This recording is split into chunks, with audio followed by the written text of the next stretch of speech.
crushing it. Of course we're rolling, but I always have to do like pause for your edits. I appreciate that. I know the shtick. Okay. Welcome back to I Have Shit to Say. I'm Megan Campbell. This feels really fucking formal to say it like this. I don't know that I've ever done any intro this formal, Brian, so I don't know what the fuck's wrong with me today. Maybe it's the fancier clothes. Maybe. But if you joined us for our last episode, we had Jay and Katie together is K. Yeah, that's true. It's my ship. This is your ship name. Yeah. I'm looking off camera because Katie's a voyeur behind the scenes. I'll ask you our intro question too, but we have Jay back to talk about a slightly different topic today. Yes. So for those that maybe didn't watch your episode before, do you want to introduce yourself? Yeah, I could do it the formal way that you did. Please don't. I'm Jay Fillmore. Please don't. This is not a formal. I'm Jay. You're Jay. I'm Jay. My wife Katie and I, we have a podcast called Pinkpill Rx where we talk about feminism and how the patriarchy hurts everybody. And we've been married for almost 8 years. We have 4 kids. I work in real estate. Used to be a high school teacher, taught math for a long time. Bless. I know. I always wait for the reaction. I was like very linear. Oh yeah. This is a very different part of you. Yeah, I love it. Geometry proofs. I love proof-based math. That was a totally different part of you. Yeah. Okay. Yeah, I love it. But it also comes into my theology and stuff. Because I'm in graduate school for theology right now. So, yeah. Okay. It's a lot of fun. I like philosophy and things like that. I love this. Yeah. Okay. Nice. So this will be fun. And you say that like maybe we'll see.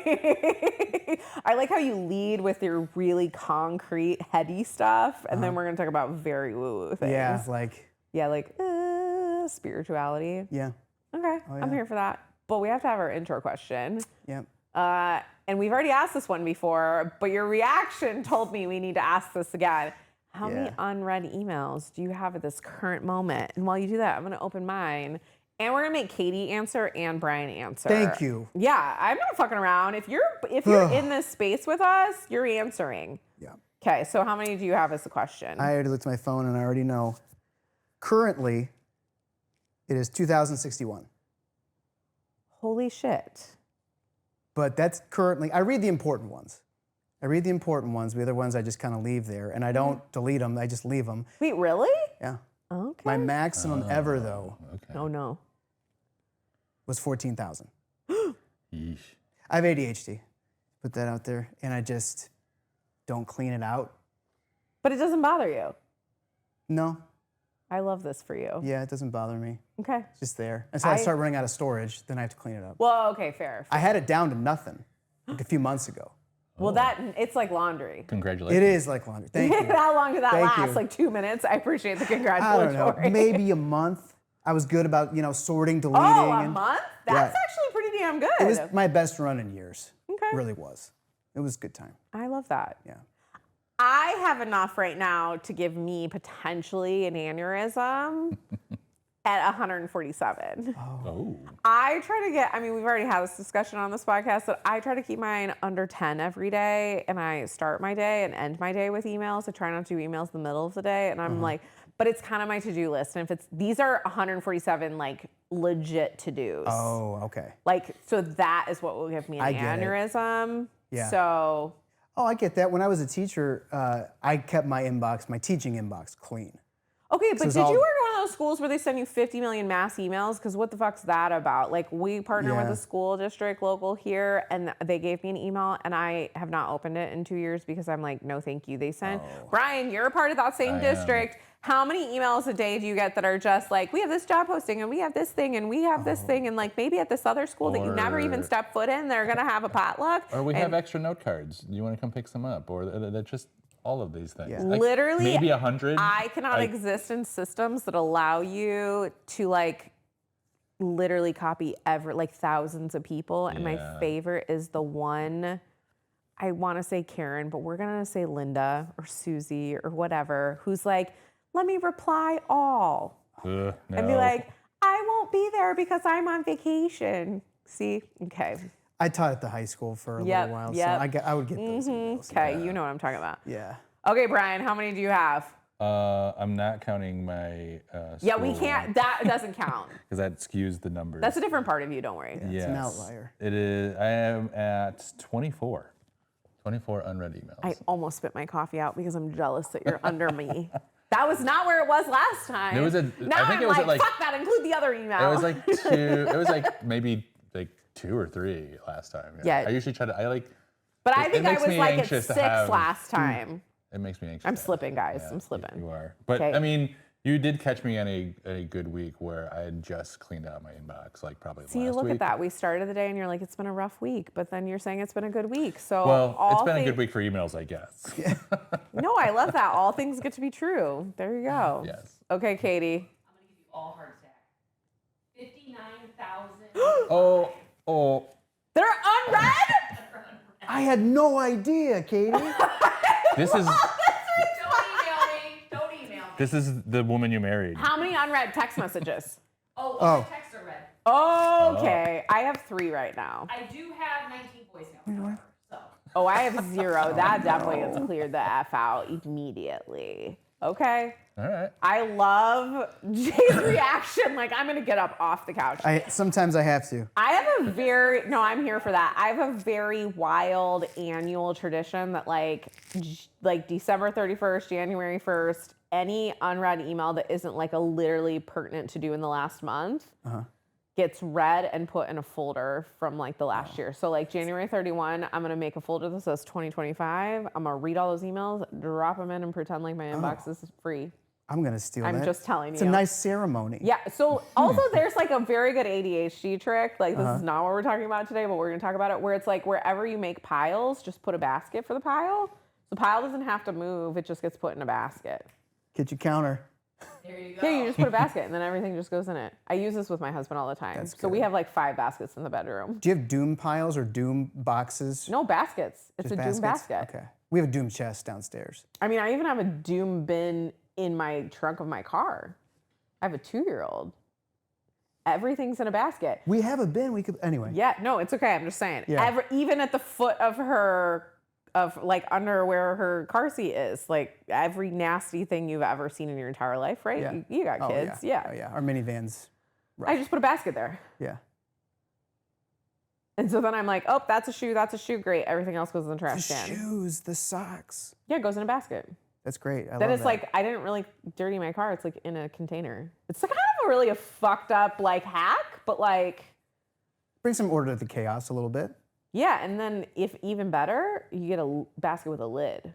Oh. Like that doesn't work for the car seat because I just need stuff to fall out of her mouth into the basket. But it definitely works for my husband, right? Like at the end of the night, I just put the lid on the basket and then I don't see it Yeah. Oh yeah. because it gives me the hives a little bit. Oh yeah. Mm-hmm. Yeah, we have a chest downstairs where anything that kids bring downstairs is not supposed to be downstairs. You Yeah, throw it it in the goes in chest there. and close it. It's great. And then we empty it out however often. Not very often, Who but cares? often. Maybe once a year. Who cares? Don't have to see it. Yeah, exactly. If they don't ask for something or say they're missing something, then Yeah, go to the chest or It's like a treasure chest. that's what they call it. The little ones call it that. Yeah. I'm here for that. Anyway, not what we're going It's to talk fun. about, but No, it's not. feels like an important hack to share with the viewers. Yeah. I hope it's helpful for everybody. Wherever there's a doom pile, put a basket. Yes. Did you ever watch that wild show, Portlandia? This is a very Maybe did you watch 2 it? episodes maybe. Okay, well they had a a weird. You know where I'm going with this, right, Brian? Everything. Put a bird on it. Put a bird on it. Put a bird on it. Yeah, put a basket in it. Put a Put a basket. You know what? I have shit to say, branded Oh, doom where's baskets. Mackenzie? Man, she fucking left us for a baby. That bitch. She's laughing no to be like, loyalty. no, all right, exactly. No, she'll be back. But yes, Should I text her that now? probably not. Though she did text us this morning, but I feel like Nice. it'll be like, yeah, put a lid on it. Put a lid on That's a good phrase. Put a lid on it. It Put a feels lid like on it. It feels like the antithesis for therapy. Yeah. But I do feel like at the end of sessions, sometimes it's like, yeah, I got to put a lid on this until next week. That phrase. Yeah, great. Okay, glad we, That's that's the going. That's gonna go Yeah. on the back side of That's So I my. say, well, it's the antithesis of I have shit But to now say. I need coffee Put a cups lid that on it. have. You seen the coffee cups that have the lid on it? Now I'm gonna have one that I'm just gonna be like, put a lid on it. Yeah. So that's how we're gonna end every episode. Yeah, moving put a lid on forward. I'm like, I was just thinking. okay, so we're gonna put a lid Put on a it. lid on it. Thank you for for workshopping that with me great. live. Oh, this is fun. Yeah. This is great. Now you're going to be a part of all the outros. Great. This is great. I love this. We really wanted to talk about cults today, Yeah. which also feels like a thing we're going to have to put a lid on at the end. Yes. Yes. But I'm wildly, like, not necessarily cult, but you came to a wild religion, yes? Yes. Later in life. Later, yes. That's, so for the viewers, I have not heard any of the story Yes. except that Katie has prefaced it by saying that you are part of a cult. Yeah. And that it would be great for you to talk about it. Have you Yeah. talked about it on your podcast? No. Have we? No, I don't think so. Oh, Yeah, okay. that's the first. And I don't think I've ever laid out the story beginning to end before. Okay, great. So I'm here to listen. probably be I'm some leaning editing. in. I'm getting comfy. Exclusive. Okay, this Yeah. feels great.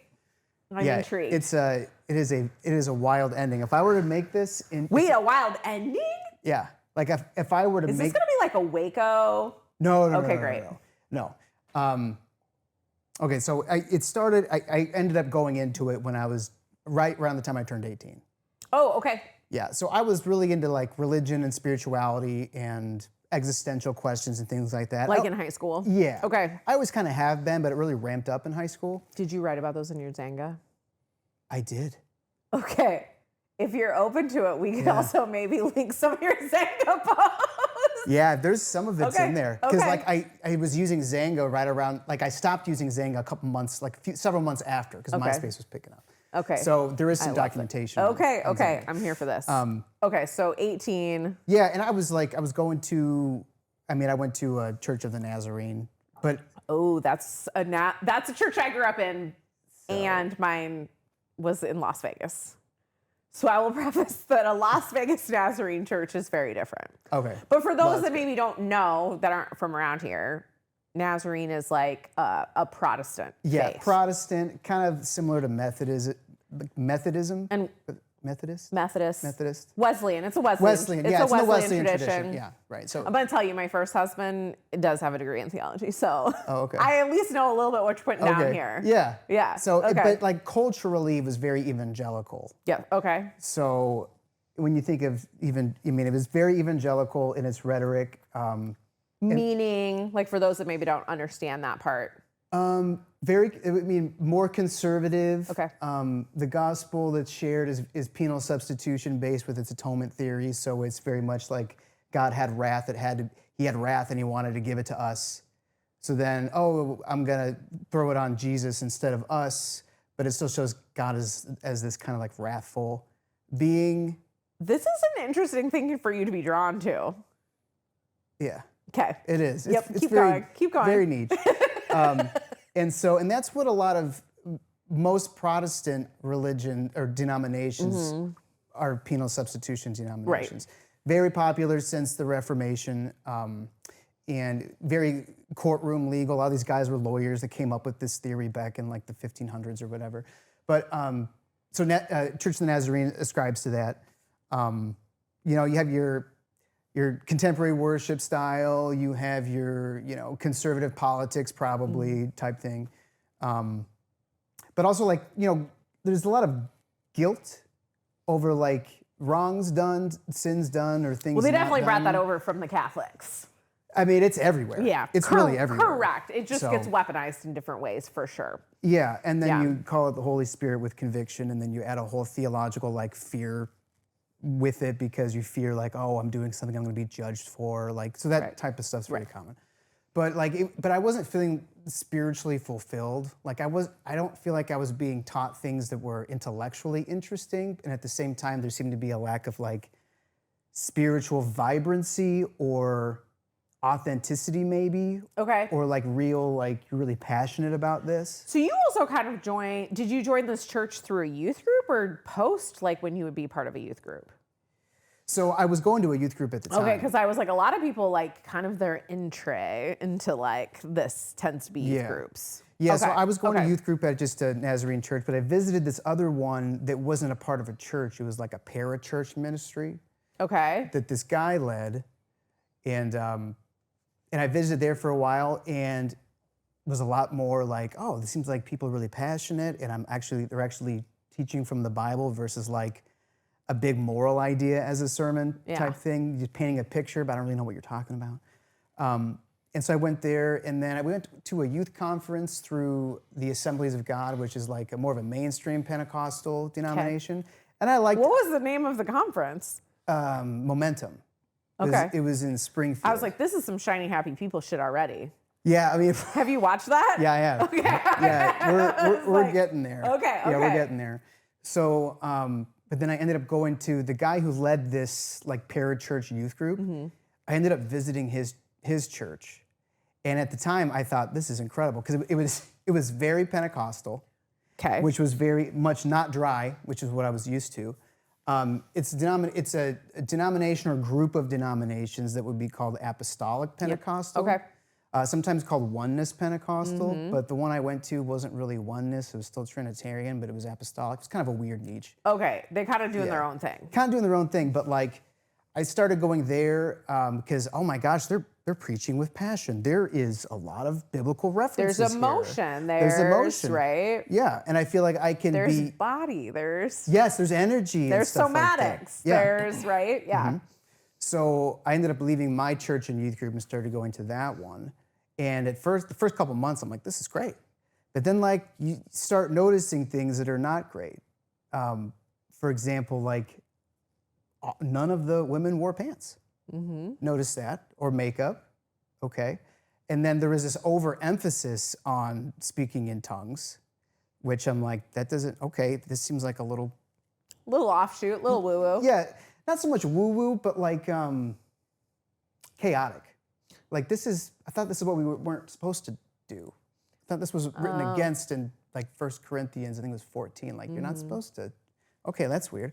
And then a lot of like using the pulpit to preach like a personal message, almost to like passive aggressively. Oh, like to like a specific Yeah. person or group of people. Oh, I got them directed to me all the time because Okay. I was more of like more of a rebellious one. Okay. And even people that end up leaving this place before I did, they were more like go with the flow obedient than I was. But because I wrote the pastor an 18-page email of questions once because like this doesn't make sense, this doesn't make sense, this doesn't make sense, and then I never got a reply.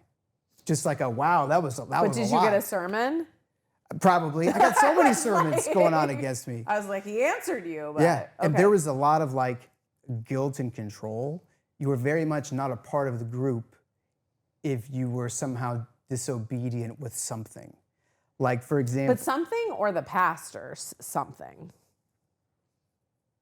Like, who was really in charge? No, it was the pastor's something. I Okay. mean, you have a classic cult characteristic of Right. a very controlling leader. Okay. Very- And that's kind of what I'm curious Yeah, about. Okay. very micromanaging. That it was like his thing and how he interpreted it Yes. and extrapolated things. Yes, with no formal education Okay. as well. Yeah. Very literal reading of the Bible.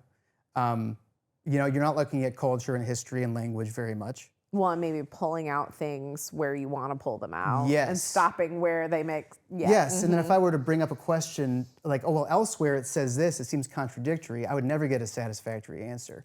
But I would be pressured by him and by the peers to go along with the flow. And if I don't, then I'm getting guilted. I am getting passive-aggressive sermons. I'm being treated more like second string, not really an insider type So thing. like not included, not really Yeah. talked to. Okay. Yes, and what's hard with that is like another classic cult characteristic is they separate you from all social aspects of your life, whether that's your family and your friends. So I had a lot of friendships that I ended up like fizzling away from because of this, which was really, really sad in hindsight. And my relationship with my parents over it wasn't good. There was a lot of conflict over it. And so Because you were going by yourself. no, well, me for a while, Okay. for a while I was going by myself, and then eventually my sister was going with me Okay. too. And I lost my train of thought there. Sorry. No, it's fine. So I'm cut off from all these other relationships because it's a us versus them mentality. We have the truth, and they And don't, it's and the they're only lost. truth, and it's right. the only one. And they're pulling you away. Yes. It's not like we want them to join. It's like, no, they don't know and they're not going to know. yeah. Yeah, a little bit of that. And like another aspect of that is I lost my train of thought again. There's just a lot. Well, There's a yeah, lot you were kind of there. talking about like the Yeah. cult-like aspects with So- this leader that's kind of all powerful. Yes. I mean, in a very abusive, like isolation, and like, Yes. but then even within the system, if you weren't with them, Right. you were starting to be ostracized and Yes. isolated because, right, like you could be also pulling other people away from. Right. Oh yeah, my influence was bad. I mean, I knew For everybody. It was judged that way for a while.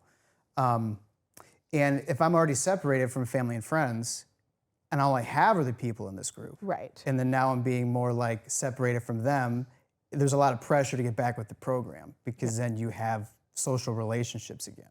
So what did the program look like? When you say the program, right? Like, basically, you it couldn't was like tell a Wednesday, Sunday Bible study events, right? Like, because Dude. if they have to be, it's like again, right? Like, Yeah. like we are your family. We're mealtime. We're Bible study. It was a we're, lot. Yeah. It was okay. it was church in the morning Sunday, which would go like forever, like till like the afternoon. Then Right. you'd have church at night on Sunday. You'd have a Bible study Friday night that was pretty darn late and long. There was that parachurch youth group on Thursdays, and then I think we had a smaller Bible study on Tuesdays. And they just keep you filled.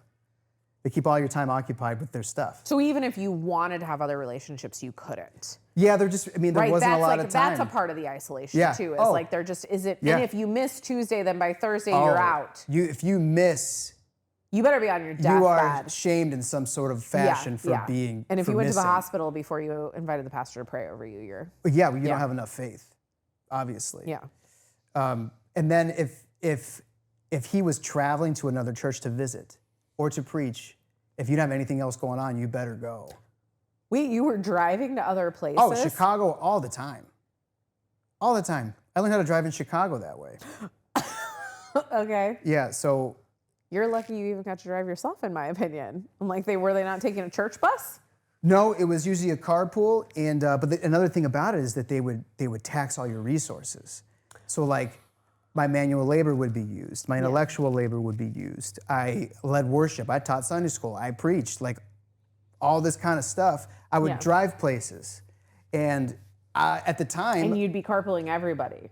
yeah, and at the time I was making the most money, so my tithe is keeping stuff afloat. Yep. And other if you people that don't have as tithe- much, and if I don't give to those people, maybe don't have money for lunch, and we're all in a group, then there's like that's a bad feeling.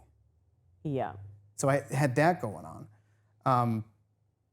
So financial abuse, spiritual abuse, like Yes. abuse of your time, gaslighting, guilt, Oh shame, yes, like very much all of those social things. abuse, like they're like the level of just right. Like I think sometimes Yeah. when we think religion and cult, like right, like because really the only difference between organized religion and a cult, like Waco style cult, Mm-hmm. is the ability to ask questions. Yes, that was Right. very much frowned. Yeah, And so like what you're talking about, like Yeah. maybe on the surface was an organized religion, but in practice it was not though. correct. Exactly. So yeah, technically on the surface, it's like a denominational religion. But right, that's not just but- spiritual abuse. That's it's all- yes. it's all of it. You're being gaslit. You're financially being abused. Your time is being Yes. abused. You're emotionally, psychologically, yeah. And I think I might have had it as one of the best situations because I know other people that were abused in other ways, and I'll probably just leave it at that for now. Well, and I get like that's not your part of your It's story not, to, right, to yeah. share that, but Right. but the fact that you even knew that that was a piece of the puzzle. Yeah. Eventually, I mean, later at the ending, I'll tell you about the ending in a little bit. But a big part of getting with the program wasn't even necessarily like the scheduling program. It was the obedience program. Like you were not allowed to wear shorts. And so I'm on vacation in California, and I'm afraid someone's going to take a picture of me like in And swimming post trunks. it. And post it, because then if they find out, there's going to be shame, there's going to be guilt, there's going to be And like, how dare ostracization. you? And Well, because shorts meant what? it was like immodest to show your knees. It was unbelievable. I thought it was ridiculous, but I'm like, I have to get with the program, or I'm going to be cut off from these people. Did you just wear pants on vacation? No, I wore shorts. Okay. You were like, I still have the I little wore bit of shorts on. rebellion. I wasn't with the program completely. Yeah, no, I wasn't. Yeah. But still the fear, like I'm gonna There was a fear, I'm gonna yes. do this thing and I'm still gonna do it out of fear. yes. Oh, There was okay.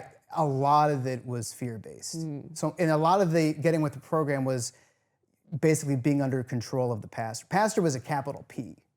Like, you were supposed to listen to him as the mouth of God type thing. Yeah, So, like, he was like the only one anointed Yes. with the yeah. And so the fact that I would question things with him publicly or privately, like he would try to poison other people against me.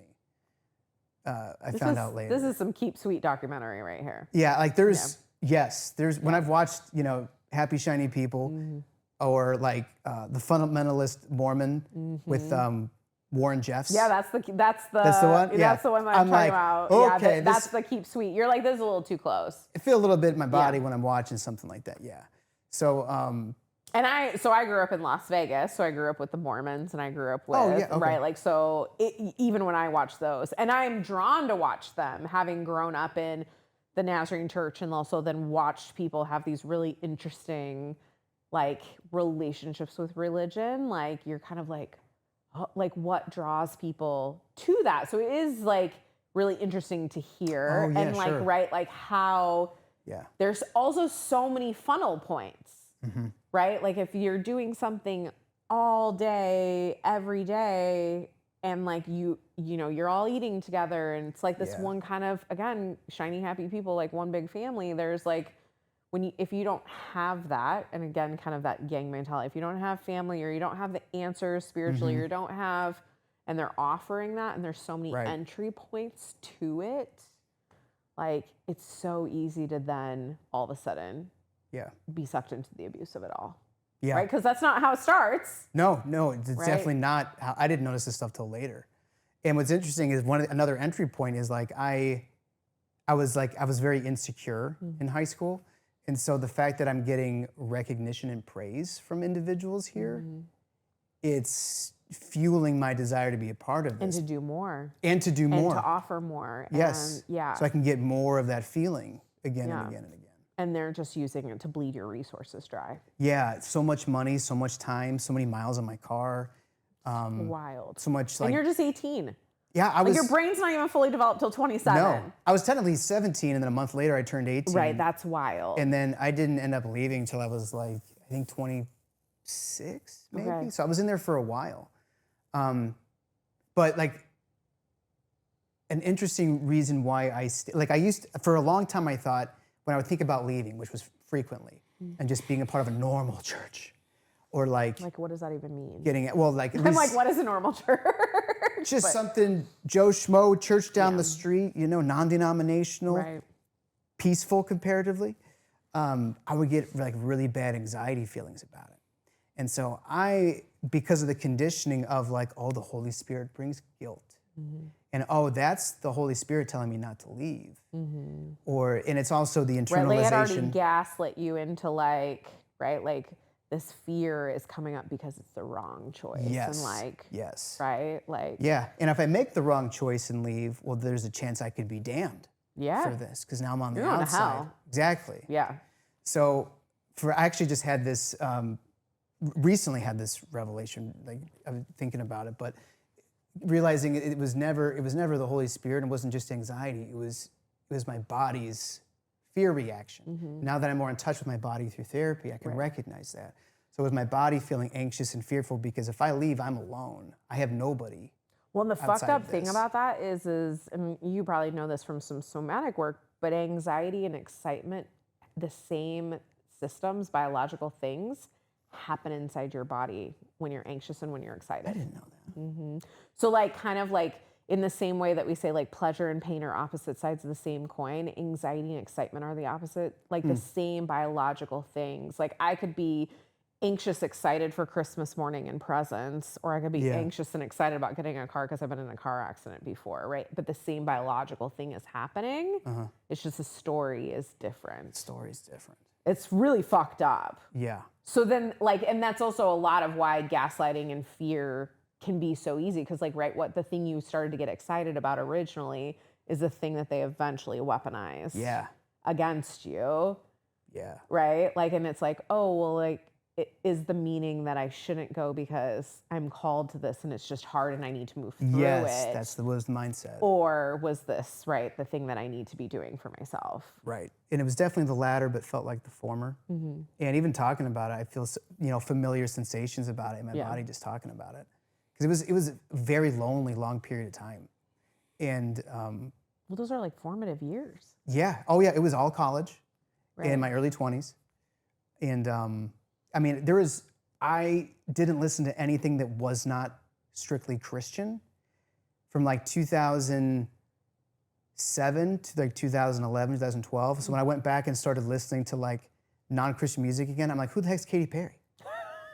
Like, there's all these artists, Lady Gaga, what did I miss? Like you had been in such a bubble. Yeah. For Which a long is like time. really interesting. Yeah, so like, I mean, I watched like movies and television and stuff, but music was specifically, so I can't, and I'm it's like, of the devil. nothing sounds like rock anymore. Like, where's the guitars?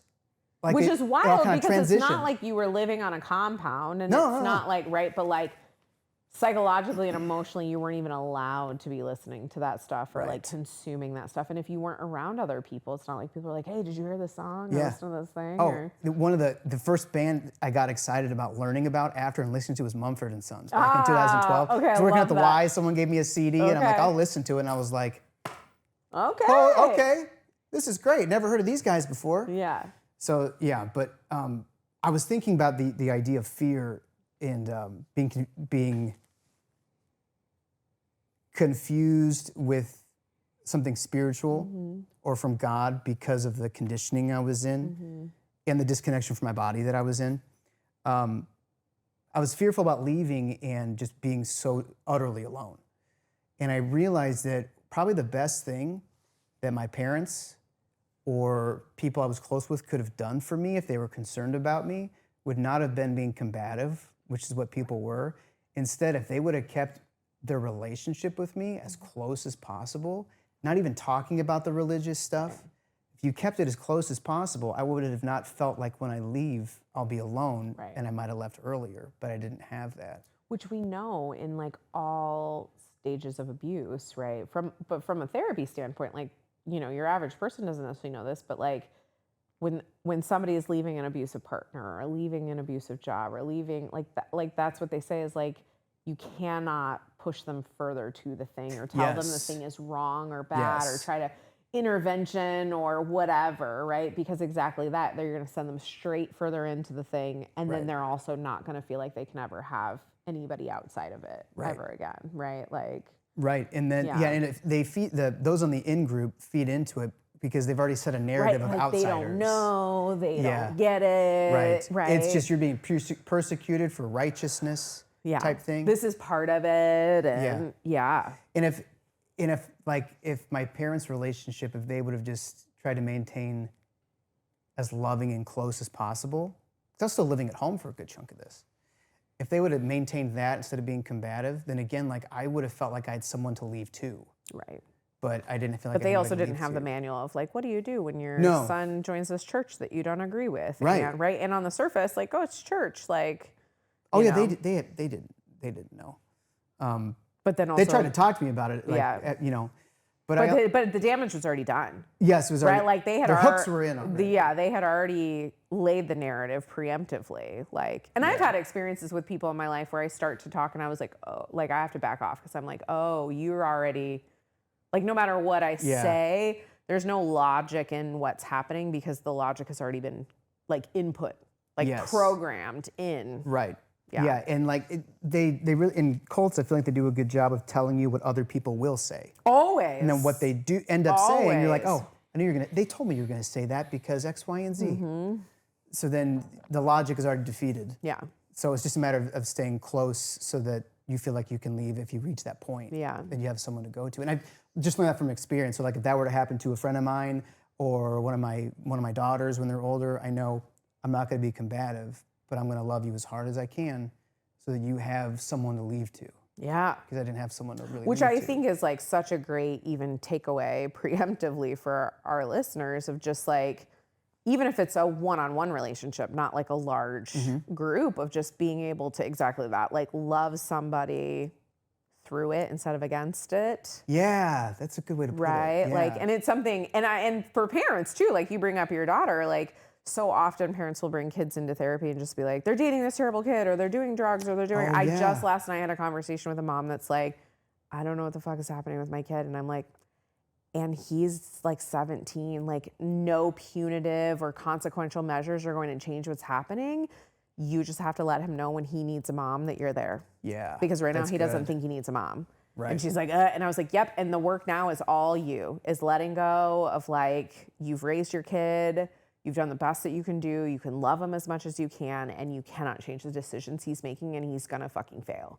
Yeah. Right? Like, we all have to fail. Yeah. And like, I mean, I say that as a parent of a 2-year-old, and I am gonna rewatch this when she's 20, and I'm gonna be like, fuck you, Megan, why'd you say that? Because like, right, it's gonna be just as hard for me. Yeah. But it Yeah. is one of those things where it's like, the more you hate the boyfriend, the more you hate the church, the more you hate the gang or the emo lifestyle or whatever they choose, right? Because we Yeah. all try a lot of wild stuff. And I think this Yeah. even also applies in our, like just all the identities that you try on when you're in that emerging adulthood of like Right. 15 to 30, right? Of like, the more your parents hate one, the more you're like, yep, that's for me. Yeah. Yeah, but if they just love you really, like, Yeah, that you're like, okay, that's I what it get is. like if it's a relationship as an example, you can voice your concerns. You can You can in at the beginning maybe. Yeah, and Don't keep within doing reason, it. because if you know the personality, right? Like, if your kid or your person that you're talking to, if their relationship is like, I fucking know exactly what I'm doing, you don't fuck with me, Oh yeah, then you can't talk. then you can't say shit. Yeah. You're just like, That's true. I love you and I want you to know if anything ever goes wrong, I'll be here for it. Right. But tell me what you like about it, right? Like, Yeah. you know. And then keep other parts of your relationship. Totally. Like, let's have coffee. Let's do that. Yeah, exactly. Keep 'em I think keep that's 'em a close. really, really good sound piece of advice for people, is because so often, and I will say we work with people in like DV situations, and they do the same thing. Do not leave because they have nothing and no one. Right. And they also have already been like, well, they didn't like them, right? Whoever it is. Like, yeah. or they knew, like, I don't want to prove right this thing they saw at the beginning. Yeah. I didn't even think about that component. Yeah. But it's kind of the same, it's the same Yeah. fuckery. It is. It just takes Like- different forms. Yeah. It just goes in different genres of life. But just power and control. yeah. Yeah, so much I mean, yeah. Well, Anyway, yes, back to it. I want to tell you, I mean, I'm going to tell you how this whole thing ended. Okay. And then we can talk more about it too. Okay. But because I don't know if you're curious about other aspects as a Yeah, therapist. no, for so, sure. I'm here for all of it. So this guy ended up somehow pastoring something here and in Kentucky. And he was going back and forth, right? And then eventually he and everybody, he agreed, like, you know, we should maybe just kind of dissolve this. Oh, because Kentucky was like better for him. Oh, yeah. He had way more followers. Oh, yeah. Okay. He had a okay. lot more resources, more people, right? A bigger harem. And so supposedly, because I was on the board, like that means anything. Fair. And I knew that we had there was like 30 grand in the bank, and he was going to say, you know what, you know, we can split it amongst people. I'm thinking, great. Give me back all my money Give in me the back, last 7 give years. me back something. Yeah. Well, then the dude ghosts everybody. Of course he did. Takes Took- the 30 grand. Of course he did. Takes off. I ended up calling him once from a different phone number, and they just hung up on me because he blocked my phone number. Of course he did. So then he blocked the other number I called him from. And And there's really no recourse. no, there's not. I mean, I went to in this organization, Mm-hmm. I called other like pastors and leaders and stuff. Of course, they side with the pastor because you can't Have you go. watched the Hillsong documentaries? Yes. Because that's like a similar kind of thing, right? Like, what? Oh, Carl Lentz. Yeah, Do you know? Carl Yeah, Lentz. like Yeah, I the, saw that the one. Justin Bieber pastor, right? yep. Like, and just like all the shit he did, and like, but Hillsong is this huge entity, right? Like Yep. they write all the music for all the churches. They write, right? But they also run each church's individual businesses. So when sexual assault comes up or fraud, the rest or isn't liable. no, they just shut the one business down, Right. take everything out of it, Yeah. and keep running. But like that's right, like they just.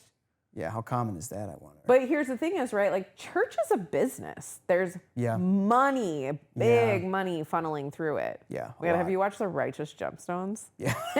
Watch the first season. It's right, but like Yeah. that's kind of that idea. Is like it's like all this fuckery and what Yeah. they really are doing and how they're just hosing people and Mm-hmm. I feel like that's a Tammy Faye Baker spinoff Tammy situation. I Sorry, know I'm that just one. I saw the rolling one with Andrew Garfield. yeah, right. Exactly. It's Yeah. wild, but yeah. So he stole 30. He stole 30 grand. Is a lot of money. It is. That's why I talked to other pastors and people that were technically like above him, but you can't go against, I mean, the pastor's always right. You don't go against the man of God. So, So did God tell him he needed that 30,000? I wonder what God told him about the rest of the stuff I'm going to tell you. Oh, yes. That's not even the climax. Okay. So, article comes out in the newspaper or online. Like locally or? No, I think maybe it was Chicago. I'm not sure.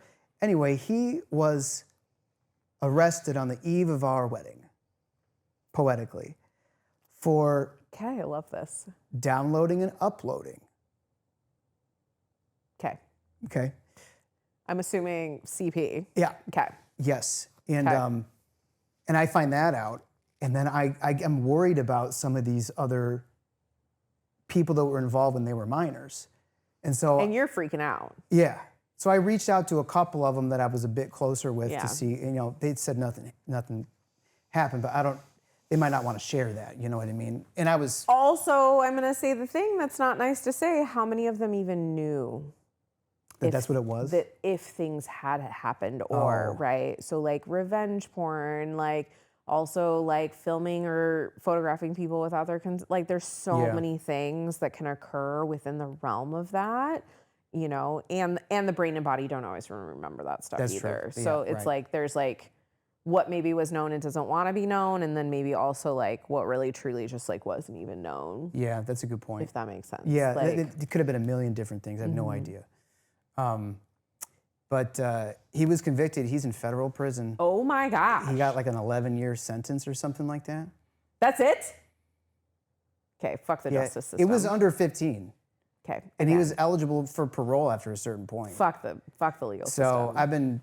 so I know when he went in, and I'm like, okay, well, hope he doesn't come back around here when he Is gets he in out. Illinois for that or? No, he's out of.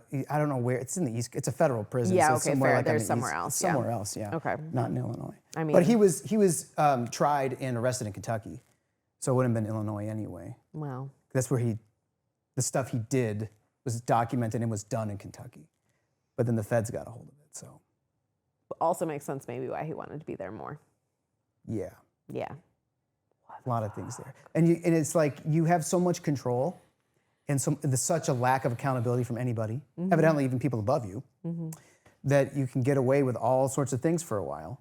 And I think when you hear about all these like scandals that happen in churches, where's the accountability? There's none. Where's the There's none. There's It's none. none, right? Like I think that's such an interesting, right? Like we want to hope and wish and have faith that all the things, I mean, it's like, why I won't let my kid in children's church by herself? I'm like, yeah, right? Like you're not changing Yeah. her diaper, you're not No, like, no. and it's not even necessarily like a statement on the people at that church. It's just like, just know, just know. Yeah. I can control the things I can control, and Yeah. you know, but Yeah, it's not was it anything- yeah. shocking to you, or was it just like your soul was like, oh, I could totally see how that person would do those things?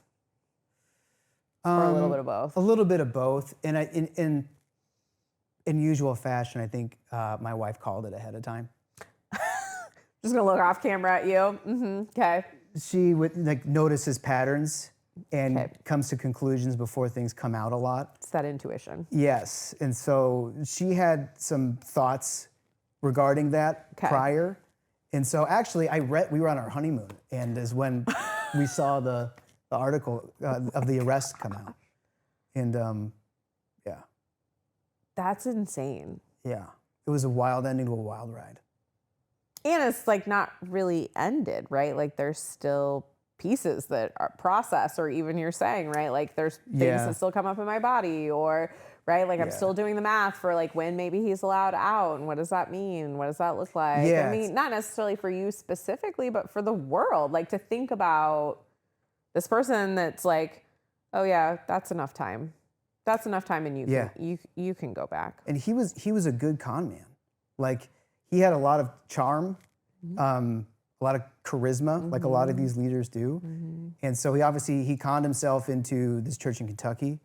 He conned himself into the organization. He started the church. Like we were going to one church. He broke off, started another one. A bunch of us went with him. This was like 2 years in. Okay. And he like BS'd his credentials into this new organization. He said that he was an elder. He was never ordained an elder in the church or the organization he was in before. He was ordained an elder in his bathtub at home No. by himself. They just Right? so they started Like- calling him that, like and accepted that. Yeah. And he was now that thing. And I'm thinking to myself, no, you're not though.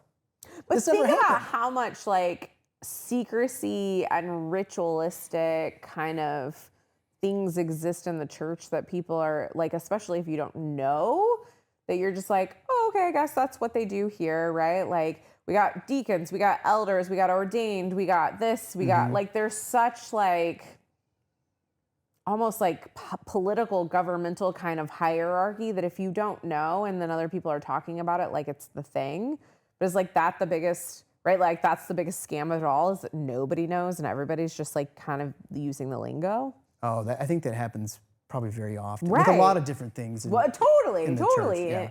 And not even necessarily the church, just in lots of organizations, right? Like in general, of like, if people aren't asking questions or if we talk about things like they're fact, do people know how to question? Do people know how to admit I didn't know something and I'm curious? Yeah. Yeah, it's interesting how many environments are oppressive towards questioning.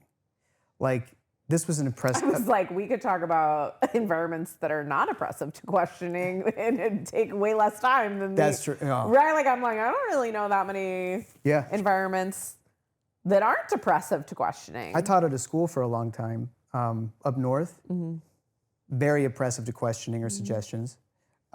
This church obviously was. When I was an adolescent, I was criticized for my questioning of like, for example, how does the Trinity work? This doesn't make sense to me the way it's explained, blah, blah, blah. And I was met with, oh, if you don't believe in the Trinity, you're not a Christian. And that just taught me to stop asking questions. Right. Publicly. And that Anyway. answer potentially came from somebody who didn't know the answer either and couldn't admit, well, I don't know the answer. Probably. I've always had philosophical and theological questions that are difficult for people to answer. That's why I'm in grad school. I'm going to give them myself. And they're still going to be difficult. Yes. And like, why do we not understand at what stage of the game that questions aren't about having answers? I worked with this music therapist a long time ago who was like, the goal isn't to ask the question to get an answer. The goal is to ask the question to get another question to find the right question. Oh. And woman was wise beyond my years at that stage, because I was like, that's some fuckery I don't understand, right? Like, and as I've gotten older, it's like, yeah, like what questions are we asking? Are we even asking the right questions? And like, and I tell my team a lot too of like, in therapy, the goal isn't more answers. The goal is more questions, Yeah. right? Like, cause I That's don't, really good. but right, like, it's funny. There's a philosopher who says basically, and I'll have to point up here, and Brian will edit it in because I don't remember who it is. But basically, it's probably a Kant quote, but it's basically like, if you know yourself, you should die.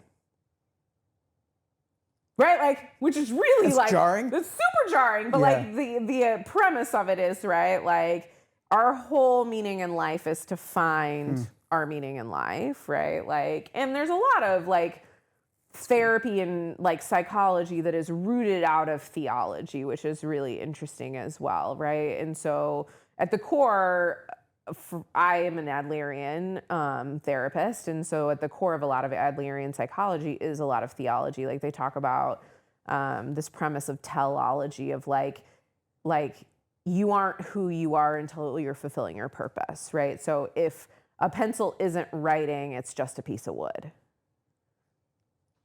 right? Like it's not a pencil until it's writing. Yeah. And so like the human existence is there to find purpose and find what the purpose actually is. And so it's like, but when you find your purpose, are you just done? Right. Oh, that's a really interesting question. I don't have the answer. Oh, that's See, great. but there's just more questions, right? Yeah. It's kind of that idea of like, well, if every time I move, like if I'm trying to get to this wall and I only ever go halfway, I'll never reach the wall. Yeah. Right? Like it's kind of, and I think that's also kind of the journey of life, is I'll never reach the end. Yeah. Because also when it's the end, it's the end. Yeah. That just feels right, what you're talking about. I don't know. It's kind of fuckery, right? Like it's kind of like, it kind of messes with your head in that way of just like, I question people that have answers. When people are so sure Yeah. and they're so clear, that is that's concerning to me. That's a red flag. That's Yeah. ick. You're right. You're doing some other fuckery. Like, right? Like, that's the red flag for me. Yeah. If every question I ask you got a clear answer, Yeah. this fucked up. It's not compatible with reality. Correct. So you're not living in reality. And in the some way. opposite side of that same coin to me is exactly what you experienced of if I'm asking you questions and you give me like nothing, right? So Yeah. like, have you ever had those relationships with people? And I've recently had to reflect on this in some relationships where I'm like, oh, I'm given a lot here. But I'll reflect where I'm like, I'm asking you even just about your day or what do you have planned this weekend? And you're just like, oh, I'm not busy. And then you're like, oh, okay, I'm gonna do well. And then all of a sudden you're like, I don't fucking think we said anything to each other. I don't know anything less. Like, I don't know anything less or anything more about that person. Like, have you ever been around those people? Yep. And like, even what you're describing of like, I'd send these emails or I'd ask these questions and Yeah. I'd get like that was a lot. Yeah. That's it. But that's part of the con too. Yeah. Is this weird, like, let me give you enough to just further you down your path. And I think you had said this in our last episode of like, be around people that are okay with silence. Yeah. But not people that stay in silence, I think is important. Yeah. Is like saying I need more time to think about that, or I also don't understand that for myself, or let me go talk to somebody who knows the answer to that. Or I had that question when I was your age too. Here's maybe some places I looked at things. Right. Yeah, I don't know. I think the idea shouldn't be to find the answer. I love the idea of the questions leading you to more questions or better questions. Yeah.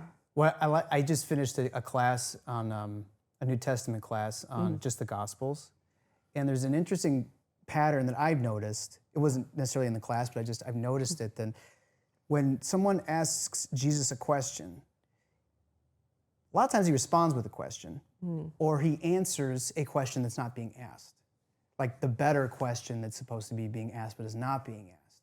So I feel like his response. Or he like shares these parables, these stories, Yes. these like anecdotes. Yeah, that then humanize and make concrete while also like there's a bit of like an interpretation that's open there. And I feel like he illustrates the importance of not just giving answers but asking questions, but also questions leading you to better questions. Well, also like you don't know what you don't know until you know. Yeah. Right? Like a story leaves space for everybody at every level to extrapolate what they need and to come back to the story over and over again at different levels and to extrapolate different learning. Yes. Right?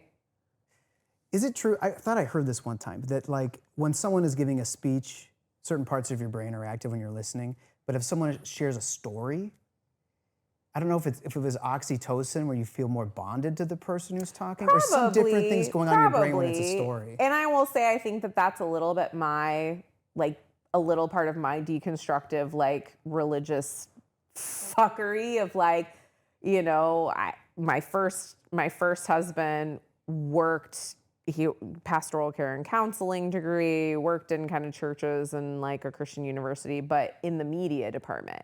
And so we'd always talk about like, this is where you build to bring an emotional response. And this is like, they study it. I know, it's unbelievable. It's so never talked about it fucked before. up, and they teach pastors exactly what you're saying of like, if you tell this story or you share this little part of yourself to be vulnerable and then you bring them to like, to the offering but they fucking do.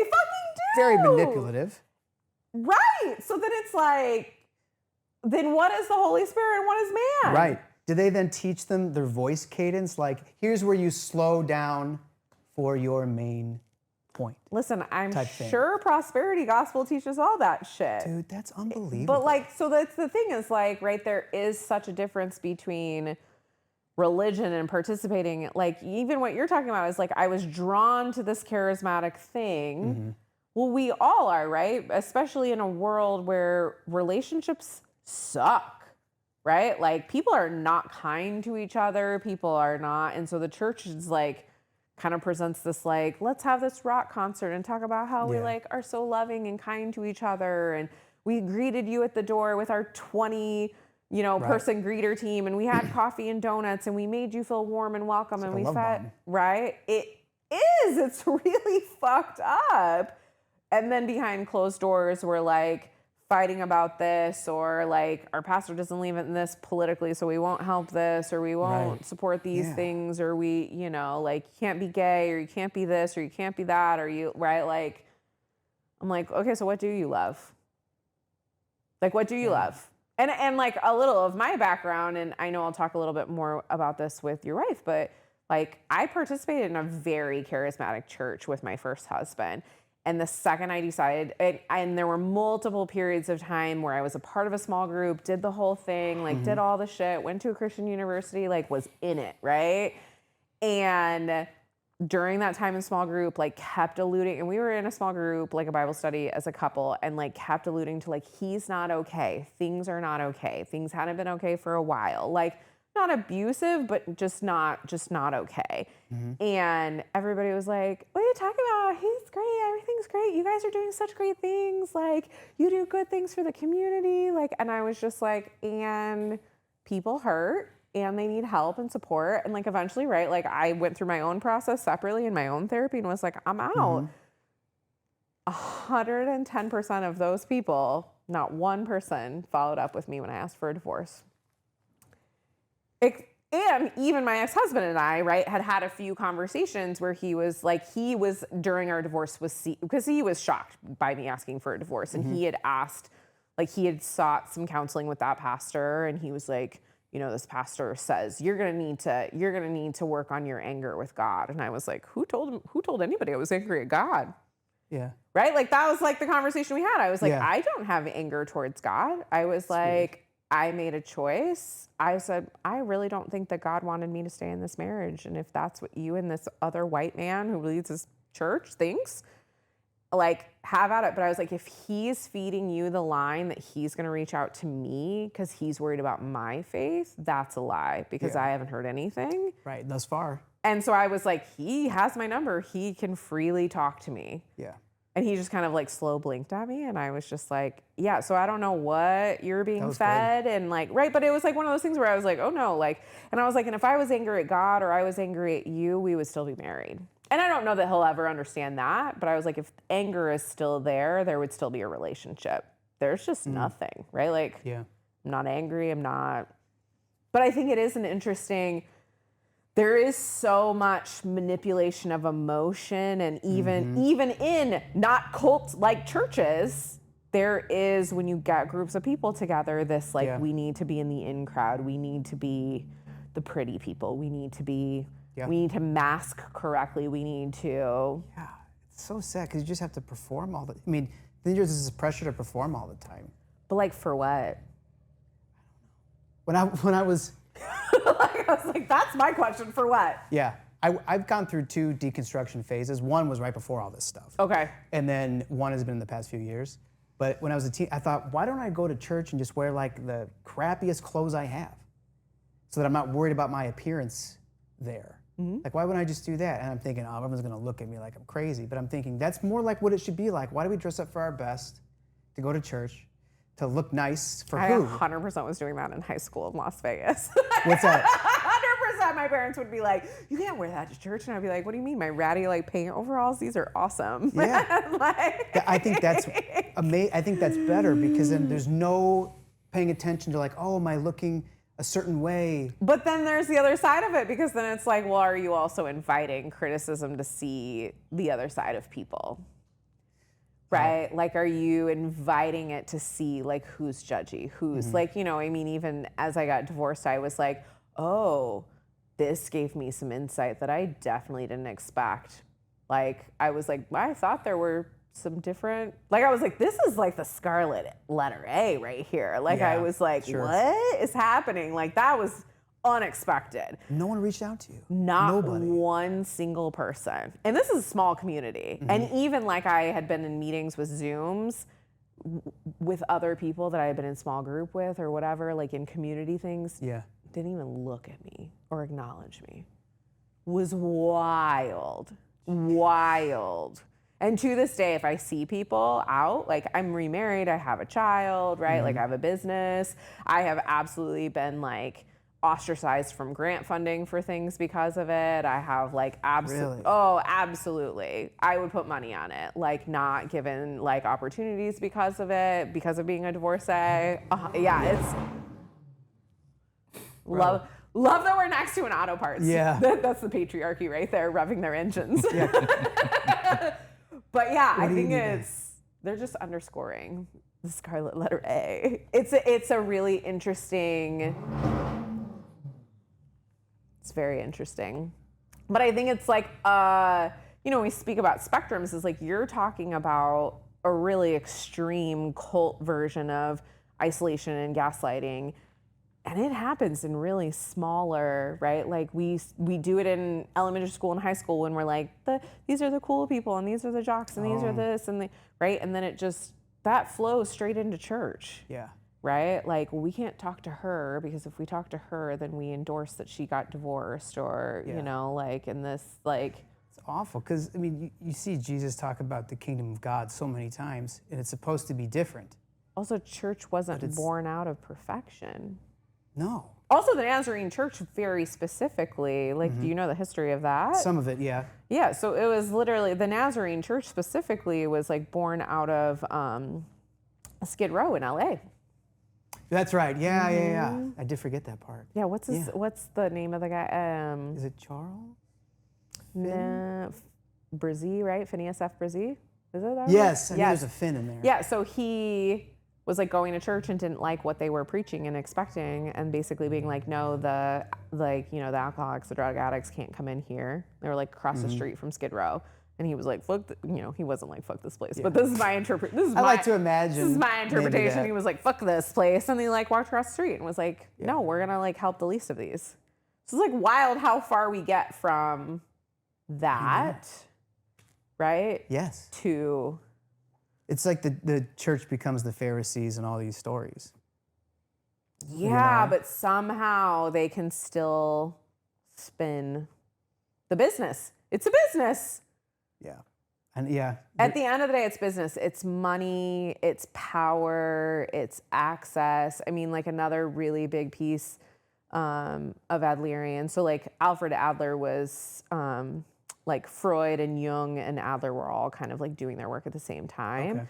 Okay. And Adler basically was like, Freud, you're doing some weird shit for like really like privileged people. And he was like more interested in the community. So he has like a very big piece of his work is on like social responsibility and community justice and like that kind of stuff. But there's like a big piece of that work where he talks about we all have power, but it's what we do with the power. Like you can stand on somebody's shoulders and push them down to elevate yourself, or you can pull people up with you, right? Like, but you have to acknowledge that power exists, right?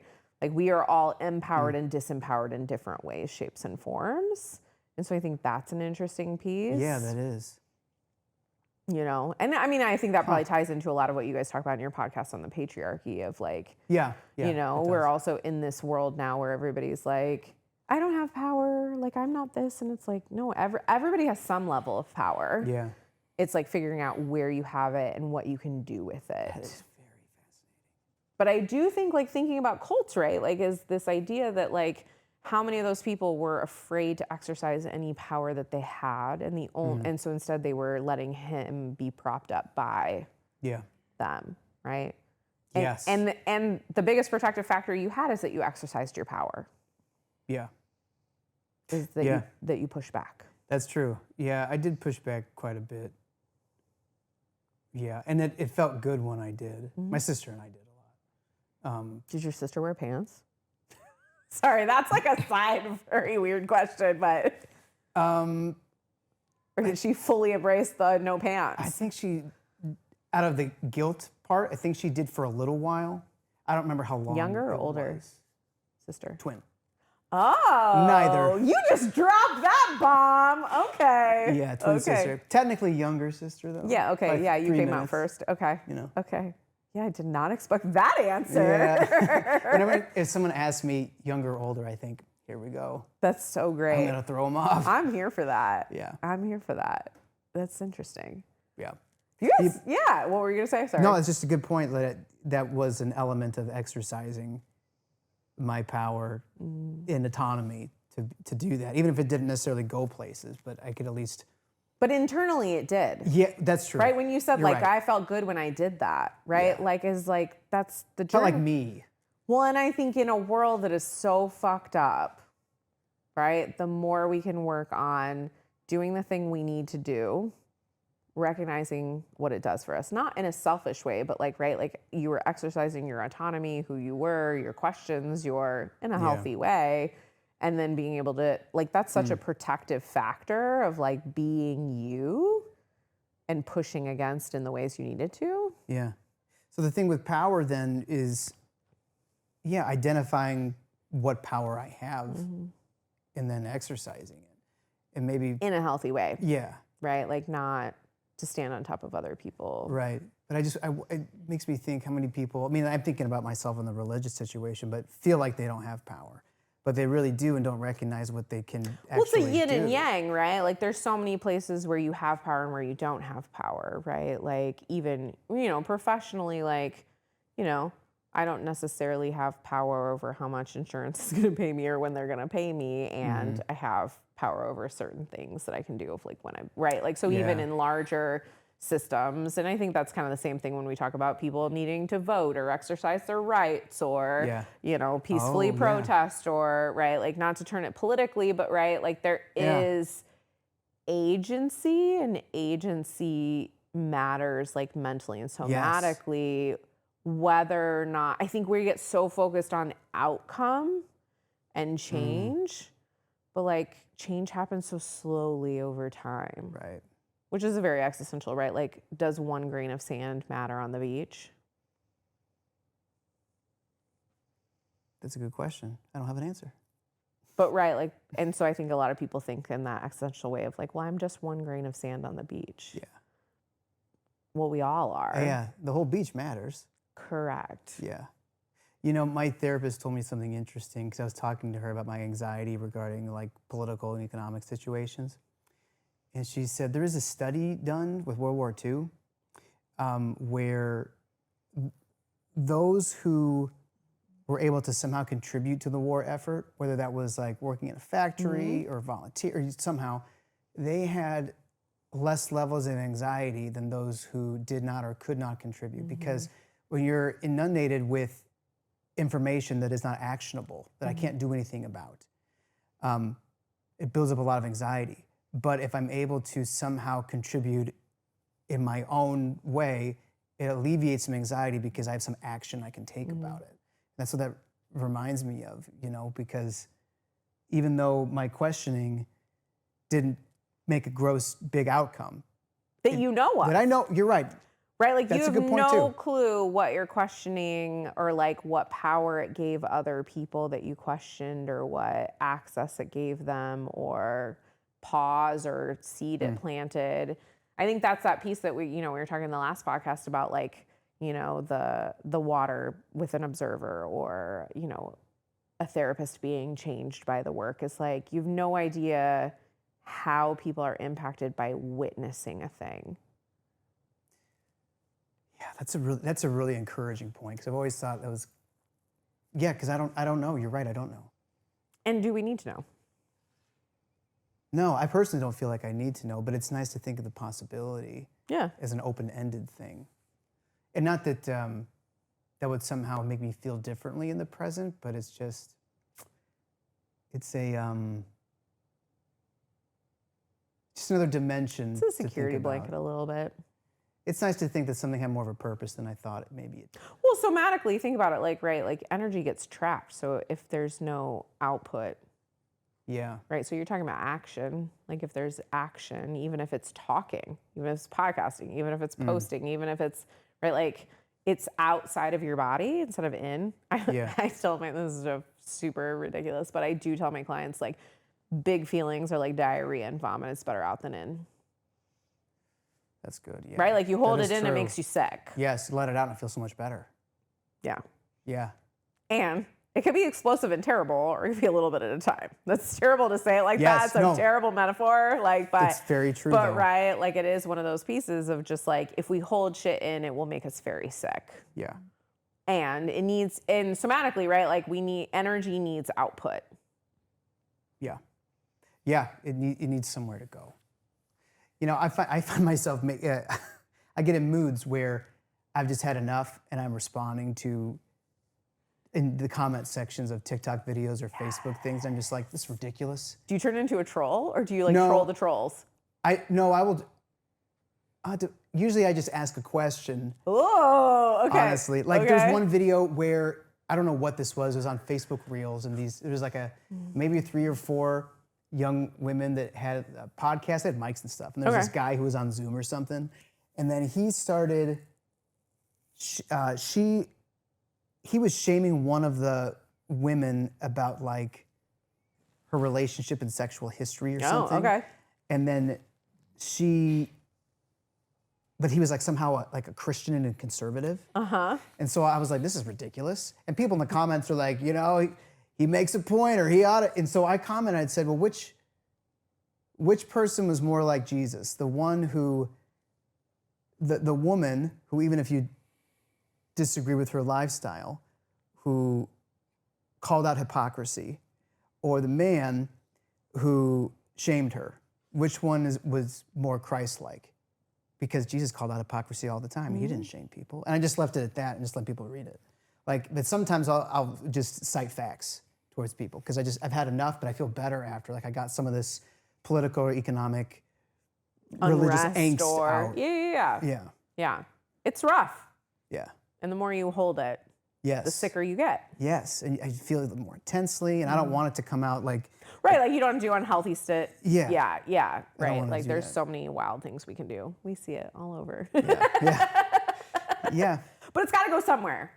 Yeah, it has to go somewhere. Rage letters might be my favorite thing. Oh, that sounds nice. What's that? Oh, it's fucking fantastic. I have a list in my phone of things that I have to write a rage letter about. So a few therapists ago, I have lots of rage. So I was like, I got some shit I got to say to people, right? Yeah. Like, and it's like groups of people or it's specific people. It's my ex-husband. It's like, you know, Christian men in general or the church or this. And then I just fucking write a letter and then I light it on fire. It's great. It doesn't go anywhere, but it's not in me anymore. It's out. Oh, yeah. Yeah. There's some shit too that I'm like, and I've talked about some passive aggressive shit on this podcast where I'm just like, that needs to go on my rage letter list, but I'm like still holding on to it. So I'm not ready to let it go. But it's like, so I have a list that I am like, this is all the people that I need to write the things to. Yeah. And then when I feel like I'll slowly write them. I'm going to have to steal that. It's probably. great. It's really good for fall too because I know, I was thinking that. Yeah. You just put it in the, yeah. And the fire outside or maybe fireplace inside if someone has a also fireplace feels like inside. a great sublimation, right? And then I'm gonna like roast a marshmallow and have a little treat. Oh yeah. I'm gonna like dance on your grave a little bit. That's a little fucked up, but right, like I'm gonna just like toast myself a little treat after I just like lit you up without like any negative effects of it, right? Like I'm not cursing you out in public. I'm not like losing my shit on you. I'm not holding it in anymore, right? Because I watched this podcast that Jay Shetty did the other day. I forget who the guest was, but he asked her this question, and I'm still not okay with this answer, but like it resonated so hard with me. He was like, "What's one thing you've let go of recently?" And she was like, "Being understood." And I was like, fuck me, right? Like that is like my ultimate, like I want to be understood so badly. Yeah. But that's such a lovely thing about a rage letter is like, right? Like you could write a rage letter to this church. You could write a rage letter to this pastor. Like they don't need to have it. But I think it's kind of that like if a tree falls in a forest, doesn't make a sound. It's kind of like if I have rage and I say something to you, is the purpose to change you or is the purpose to release it from me? And if the purpose is to release it from me, I don't give a fuck who witnesses it. Yeah.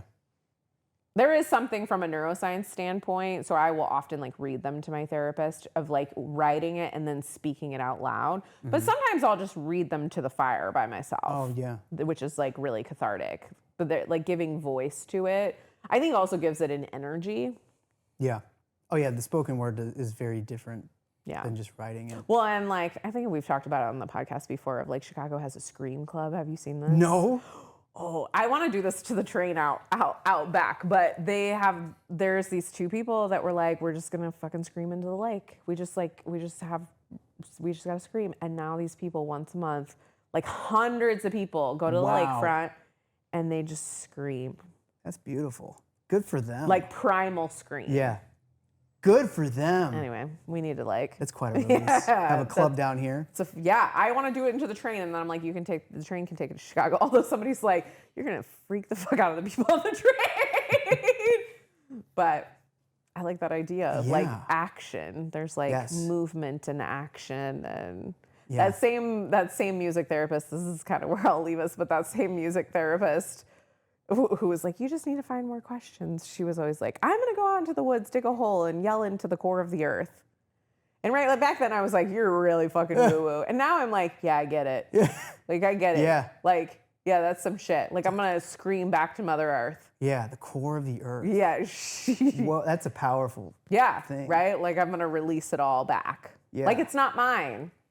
It's just moving through me. Mm-hmm. Yeah.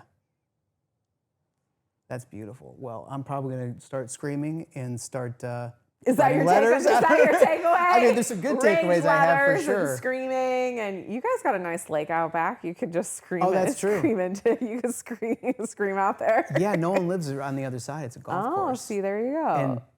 And one neighbor's hard of hearing, the other lot's empty. You're not going to traumatize anyone, but maybe your children if they're napping. Yeah, that's true. Usually Well, maybe I can teach them to do it. Yeah, they would. See, that would be When great. you're really frustrated, let's go yell at the water. Even if you're not frustrated, maybe you should yell about something. Yeah. Oh, Yeah. that is a big takeaway right Yeah. there. So I like taking things that I'm learning in therapy and then somehow in appropriate ways applying it with my kids and like I love that. teaching them things. Like our two youngest ones are all about deep breathing when they're really frustrated to help them calm down. And one time the older one, who's now 5, but she was almost 6, she was 3 at the time. But my sister's doing some work on a house she's rehabbing for herself. And I'm getting down off a ladder and I have a can of paint on the ladder. The floors are finished. And the paint falls off, it's a gallon, lands upside down, all over the floor. And she's watching me because she's there when I'm working. And she can tell I'm getting really frustrated. And she said, Dad, she's 3. Dad, take deep breaths in. Bless her. And out. And immediately. You were fine. I was fine. Yeah. And I did such a thing. And we still talk about it once in a while since then. You're a way better parent than I am because I feel like that's the moment where I'd be like, deep breaths are good sometimes. Oh. And sometimes we need to scream. Yeah. We're going to go scream. I hope that I teach my daughter that rage is okay. I want to incorporate that too, though. Like, rage is okay. Yeah. This is like the preface for the next podcast, Brian. We're going to talk about rage. I have lots of feelings about rage. I have a rage list. It's kind of like all parts are welcome, but all feelings are welcome. Yeah. You know? Well, yeah. My rageful part shows up all the time. Yeah. Yeah. Which I feel like, I mean, from an IFS standpoint, is a legacy burden. I think female rage is. Oh. Right? Like, we're not allowed to be rageful. I totally get it. Yeah. I can understand at least where you're coming from as much as I can. Yeah. But, and you're raising daughters. Yeah. Yeah. Which is real. Yeah. Rage is an important thing. Yeah. It's just energy.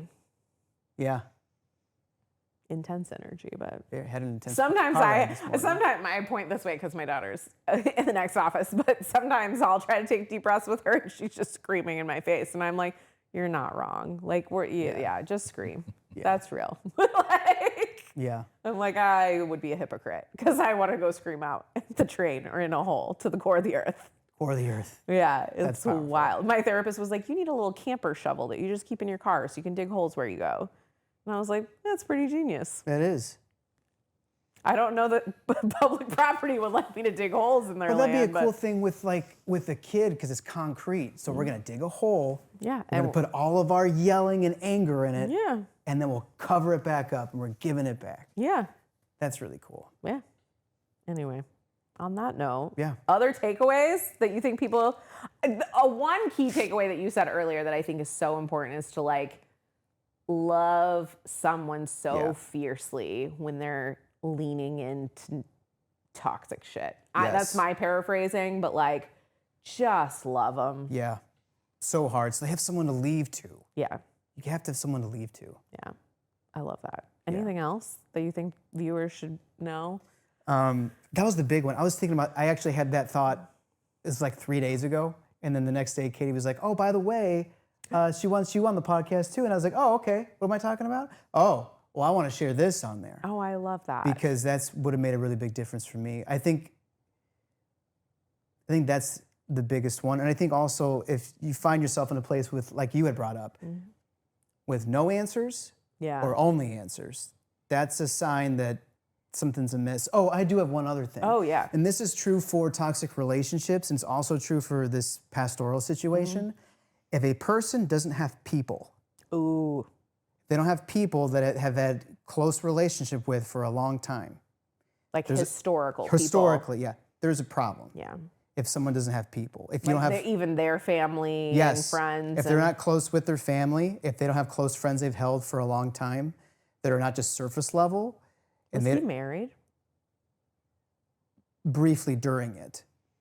I don't know what happened there, but But see, that's also a red flag, right? Like if he wasn't even close to a partner. Right. He didn't have like close friends.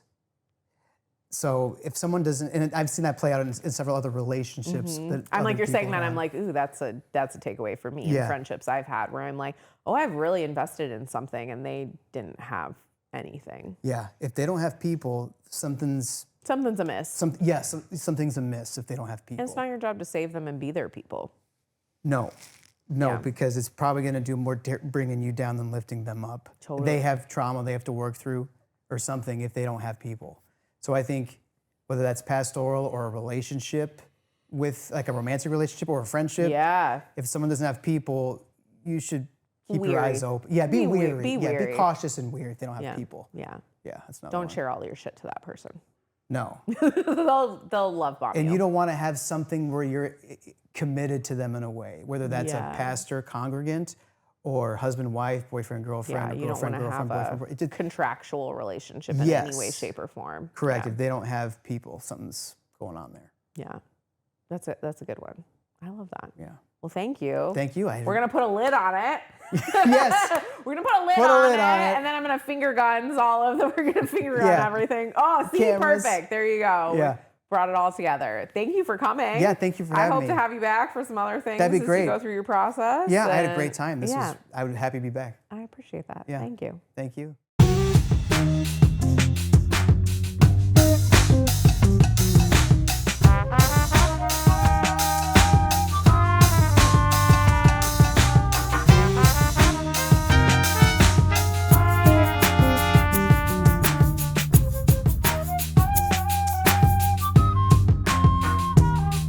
Oh, crushing it.